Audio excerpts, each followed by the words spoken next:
Serius sisiku ada lotek nan sabana lama bana. Kematus sana. Makanlah nyong.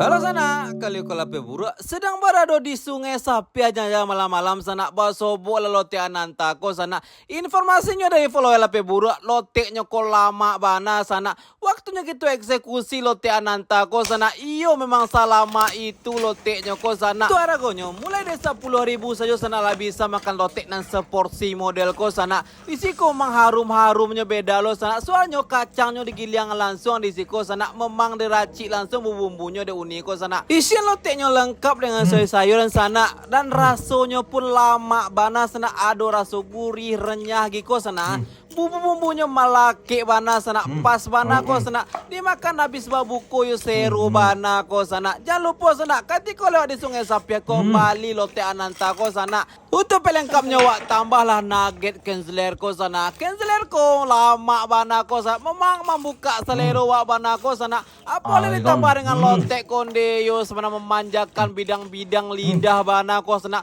Memang selengkap dan sekomplit iko sana. Untuk alamatnya di Jalan Syekh Umar Chalil Sungai Sapi sana sama mencoba lotek Ananta.